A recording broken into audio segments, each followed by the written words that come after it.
Welcome back to DreamHack Montreal 2018. I know I said that when we came back we would be into round number 6, but there are two players out there who are taking their sweet old time. So we figured we might as well put them up on the screen for y'all to watch. And trust me, this is going to be a good one. It already has been from what we've been seeing out in the hall. It is Orange versus Hunterace, both at 4-0 perfect records. And this match that they've been playing is currently tied at 2-2. So they're going into game number 5. They've been playing for like an hour and a half already at this point. So one of the longest series that we could possibly have here at DreamHack. And joining me to bring you the action in this game number 5 is going to be Dr. Jikaninki, who I'm sure has been in their footsteps once or twice upon a time. Well, you just have some games where you sit up there and you kind of expect it to go that long. You kind of know the matchup. You kind of know, they both have odd control warrior. They both have, I believe, a Mally Togwaggle kind of druid. Maybe it's just Togwaggle druid, something like that. And they both have even warlock, I believe. I could be wrong on that as well. But just very slow, grindy lineups that if you hit that certain matchup, if you hit that odd warrior into odd warrior, you're in it for the long haul. So we were out there just chilling. They were playing at the number 1 table, I believe. And it was Orange on his odd control warrior with an Azalina in the deck, and Hunterace on that Togwaggle druid. And Hunterace had played Dream Petal Florist to reduce Azalina Soul Thief down to 0 mana. So Orange played Azalina, got Hunterace's 0 mana Azalina. And then from then on, Hunterace Azalina'd something like 10 times in a turn, 5 times in a turn to get double naturalize every time and play it every time to fatigue Orange for an incredible amount of damage. And it didn't even matter because Orange just Azalina'd in the next turn, did the exact same thing, and ended up winning that game. It was absolutely crazy to watch out there. I wish you guys had seen it because that one was just... That's the silly kind of situation that you can find yourself in with these decks. I heard something crazy, like 15 fatigue damage was taken. I don't know the validity to that story, but taking that much fatigue damage is insane. Well, considering I was the one that told you that story. You did tell me that story. It was me. You're right. It was 15 total. Orange, on the final thing that he did was Azalina naturalize. Hunterace took 7, and then he took 8. So he died on 8 fatigue. I don't know exactly how much Orange was taking. Obviously, we were just sneaking peeks over their shoulder, looking at their screens when we had the chance. Trying to give them the respect. Trying not to be creepy, but also we're like blatantly trying to see what's happening there. I don't know how much fatigue damage Orange ended up taking, but clearly he had a very high life total. Eventually, though, his warrior was defeated, and now it's going to be Orange on the Warlock, Hunterace on his own warrior. You can see the camaraderie behind these two guys. They respect each other so highly. Orange is one of the best players in DreamHack history, and Hunterace is probably the best player in the world right now. Yeah, Hunterace is widely considered one of the best players in the world. He just has so many impressive finishes that it's absolutely absurd. I believe he's made, three finals in HCT tour stops just this year. That's not his career. That's not like when he first started. That is just this year. And if he keeps on this trend, it's going to get, just better and better. And then Orange is another player that I feel like he just wins everything. I mean, if you've heard of a tournament, Orange might have already won it. It's absolutely absurd how powerful both of these players are in their own respect, and they're also just solid guys to hang out with. I've had the pleasure of meeting and talking to both these players at separate events and just having dinner with them, and they're just great personalities. But getting into game number 5, Orange on the Warlock, Hunterace on that Warrior. You already see some of the tech choices coming into play right here with double Ironbeak Owl on the Warrior. That is going to do some serious work up against the Twilight Drakes in Orange's even Warlock deck. Do you know how this matchup goes? Who does this one favor? Because I'm honestly not sure either way. It's one of those matchups that's difficult to evaluate. It depends on how the hands pan out.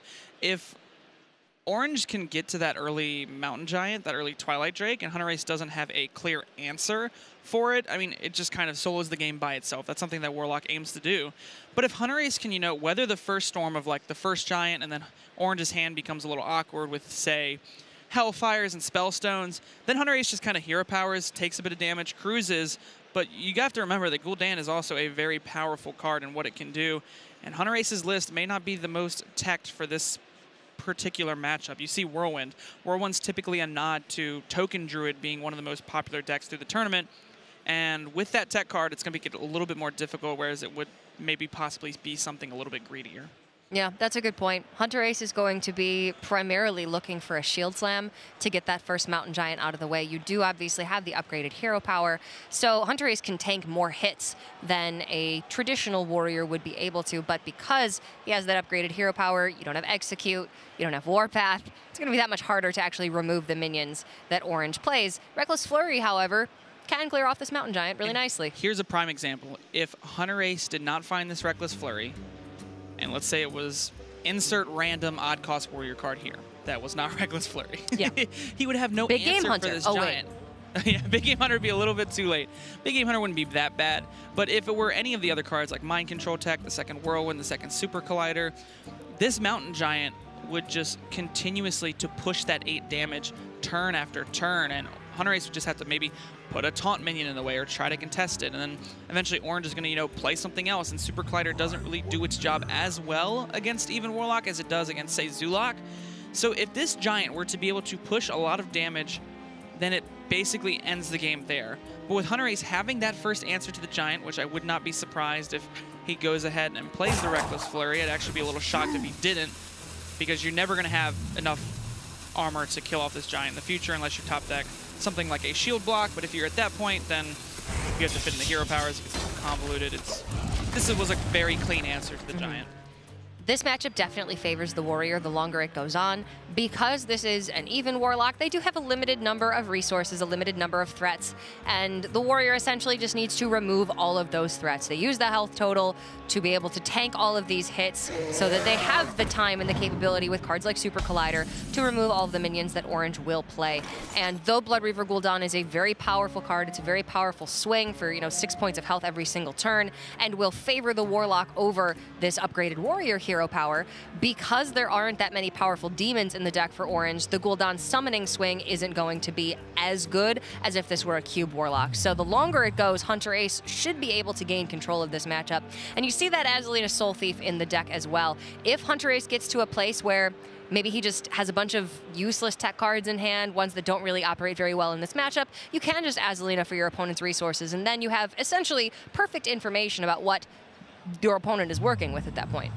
Yeah, typically Warrior in the past has been very strong with dealing with wide board states. You have Whirlwinds, you have Super Collider now, you have Brawl, you have Reckless Flurry, the Warpath if you're even not playing Odd Warrior. There's a lot of removal for these wide board states, so the one thing that the Warlock has to capitalize on being even Warlock is Orange has to find a way to stick 2 to 1 mid-range size threat that can just continuously push damage, and that's in the form of Mountain Giant, Twilight Drake. But one of the issues with that is if Orange just has a Twilight Drake on the board, the hero power negates that damage every turn. So he's going to need to do more than just a Twilight Drake, but if he overextends, that's where it becomes a little tricky. It's a very delicate balance. You need to be very careful with how much you extend onto the board and playing around the correct removal tools at the right time. You can see, however, with the double acidic Swamp Ooze in hand for Orange, he's going to have answers to that all-important Super Collider, which we're seeing 2 of in pretty much every Odd Warrior deck. Because they are lacking certain even-costed removal spells, they need to make up for that by getting these 2-for-1 hits with Super Collider. Requires you to take a lot of damage, but you get incredible value out of it over time. With acidic Swamp Ooze being in the hand for Orange, that's going to be that much more difficult for Hunterace to actually clear the board. And one thing you're going to notice through the course of this matchup is Orange is going to try and life tap every single turn, unless he has, you know, a fairly straightforward turn where he has to dedicate a lot of his mana to one specific card, like Bone Mare or get Greymane. But throughout the course of the game, Orange is going to try and life tap as much as possible to find, say, that second Giant. And the reason that is because Hunterace does not have the same efficient draw that Orange has. Orange has that life tap that will occur every turn if he wishes to do so. So in doing so, you find your threats much quicker, whereas Hunterace runs out of removal much quicker. And you force him to use the removal on the early game board states, then eventually you stick a threat, and that's how you win the game. Is fatigue ever something that Orange needs to be concerned about? No. Or by that point, is he just losing the game no matter what? Orange can never be concerned about fatigue because you cannot take something like Odd Control Warrior to a fatigue route. Warlock doesn't have that same kind of sustain. They have to put the pressure on, go wide, capitalize with Gul'dan, finish with hero powers, and they have to use their life tap to enable specific cards. I mean, the Warrior doesn't do anything throughout the course of the game for the most part, but if they're just hero powering and you're staying at 30 life, you really can't contest that. That Dr. Boom Med Genius, however, could potentially give the Warrior some more game on the board because all the mechs have rush. You can discover additional mechs off of it. It's a very powerful card, but you need to know exactly when is the right time to play it, and that's difficult.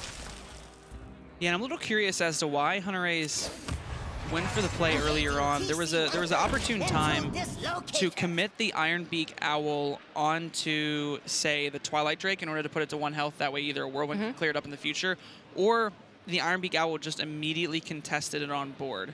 So I'm a little curious as to why Hunterace didn't opt to use the Ironbeak Owls then. I think maybe Hunterace has some idea for them later on. If Orange is running a copy of Rin the First Disciple, that could be a very clear reason. Or if, you know, Hunterace feels as if it's more important to, you know, Twilight Drake only deals 4 damage, right? It only deals 4. The hero power matches that.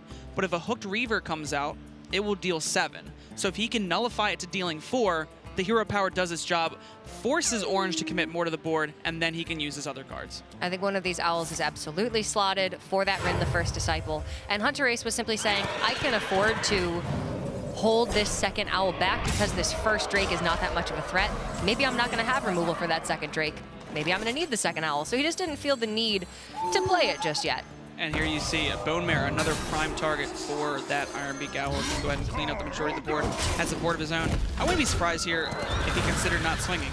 And a lot of players do this. This was something you will tend to see from a lot of the top players, is there is no reason to swing there. You just give them bait for their Hooked Reaver, and if you don't have an answer for the majority of the Hooked Reaver board, why are you giving them a Hooked Reaver? Yeah. The Warrior is never going to win this game by applying pressure, by getting in chip damage with Mind Control Tech and Ironbeak Owl. They're going to win in the late by removing everything that Orange has, so better off to just not attack and give yourself more time to find the removal, because eventually Orange will tap himself down to 15 life, and you can see how important removing these Super Colliders is going to be for Orange. That single Super Collider swing cleared up 2 very powerful minions on board. I don't know, Cora, I think you should give Ironbeak Owl a little bit more credit. Look, I think Ironbeak Owl in the right environment can go the distance. When he was 2 mana, I would have absolutely agreed with you. But I've just been disappointed by him for so long. If you only liked Ironbeak Owl at 2 mana, you don't deserve Ironbeak Owl. I don't. Okay? I don't, but Spellbreaker and I are tight. Yeah, Spellbreaker never bit stuff. Spellbreaker understands. Like 4 mana, 4/3, it's not that bad. Core just doesn't accept change. 3 mana, 2/1, I don't. I reject it. Now you can play it in your odd cost decks. It was 2 It mana, was all calculated. Yeah. Who are we kidding? Blizzard had this plan years ago. They knew. Orange getting a little happy there with, you know, seeing, oh gosh, I have the second ooze, but almost played it first. I mean, sometimes that's not really something you're really thinking about. Yeah. You want to kind of snap play that because you know you're playing that. A lot of players take that for their decisions. They say, I know I'm playing this card, might as well play it first. But it's always important to sequence in the proper order just in case there could be something different. For instance, the Dread Infernal making sure it was at 2 health. Okay, but look at where things have landed for both of these players. We're going to turn 10 for both of them. Hunterace, with this Omega Assembly pickup on the first turn that he could actually leverage 3 minions from it, is massive, because now all of these mechs have rush. And also he picked up 3 very good mechs with the ability to discover a 4th next turn. Yeah, those are some pretty powerful mechs. Has a little bit of life gain in the form of that Rusty Recycler. The Dynamatic is one of my favorite cards from the new set, and I think that card is absurdly powerful. And I like pinatas with guns. And a weaponized pinata.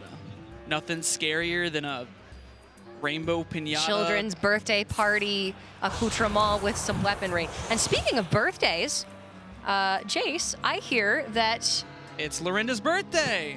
It is Lorinda's birthday. But you know who else's birthday it is, Jace? Who? I hear it's your birthday. Is that weaponized pinata just for me? It is. Is that what it was? Yes, it has Jace written on the side, and you're going to viciously attack it later. No, but seriously, happy birthday, man. 22? 22. Awesome. Neil's also, Lorinda's also turning 22. Yeah, that's actually uncanny. The similarities between you two. It's crazy. Well, thank you, Cora. And looking at, you know, Orange, you know, fitting in that life tap every single turn. Lorna waving at us from across the room. Thank you for the shout out. Very kind, very kind. And you see Orange there. You know, he's constantly fitting in these life taps in order to find that giant that he just found now.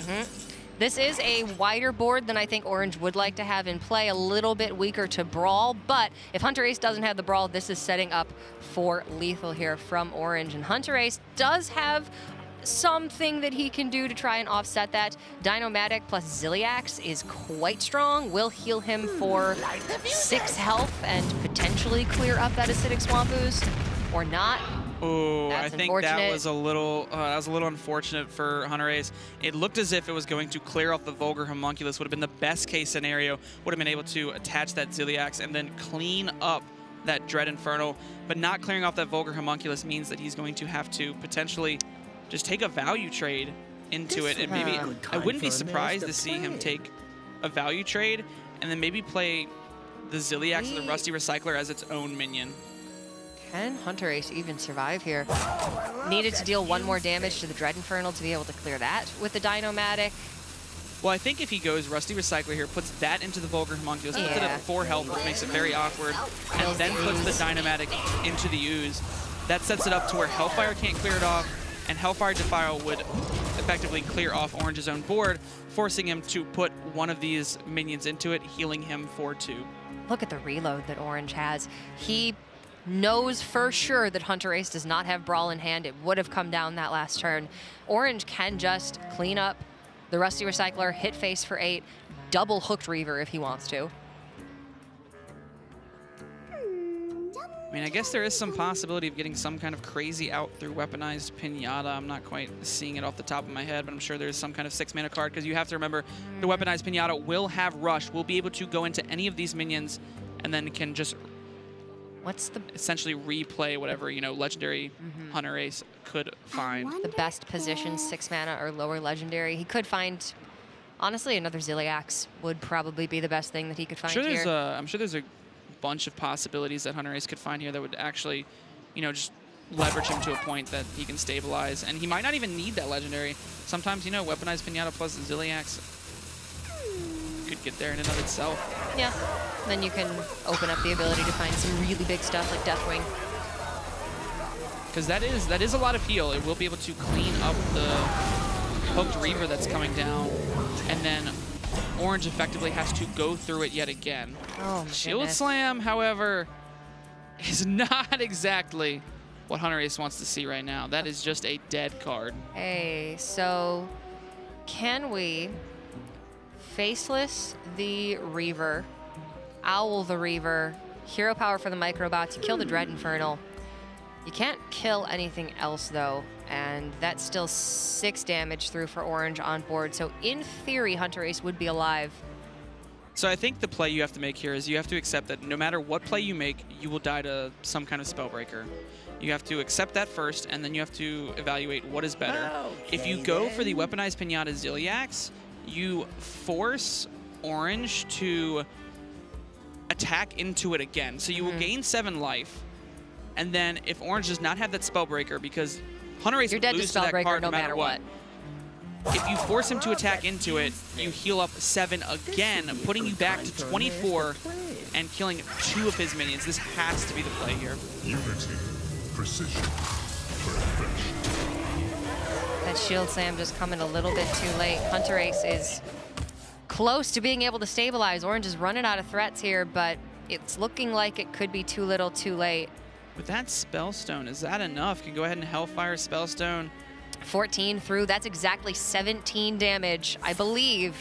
With the 14 on the board and the Hellfire, you're not gonna get any healing from Lifesteal when spells are taking out that Pinata, and Orange, after a grueling, nearly 2-hour-long series, is going to take it, continuing on to a 5-0 undefeated record, taking out the best player in the world right now.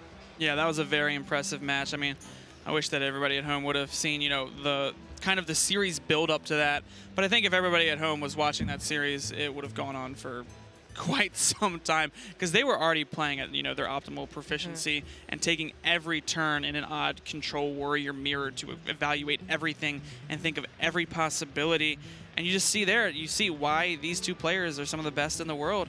And Orange moving on to 5-0. Hunterace still 4-1 though, and still has a very good shot at making that top 16. Oh yeah, I would expect Hunterace to keep winning from here on out and make that top 16. When you're going up against a player who is as talented as Orange, even though Hunterace has had the most success of any player this year, arguably, you're still going to lose maybe 50% of the time, especially when the playing field is as level as it was in that series. You could see from that last match, I mean, it certainly favored Orange. I think that one is slightly favored for the Warlock anyway, and the Warrior just didn't find the brawl, didn't find the shield slam early on, didn't have the necessary removal pieces, and that's the way that the cookie crumbles sometimes. But Hunterace certainly will be able to bring it back from that and recover and likely make a run for that top 16. We are going to take a very short 10-minute break, and when we come back, it will finally be time for the second round of the day. So don't go anywhere. Go anywhere, but don't go anywhere for more than 10 minutes, because we will be right back with round number 6.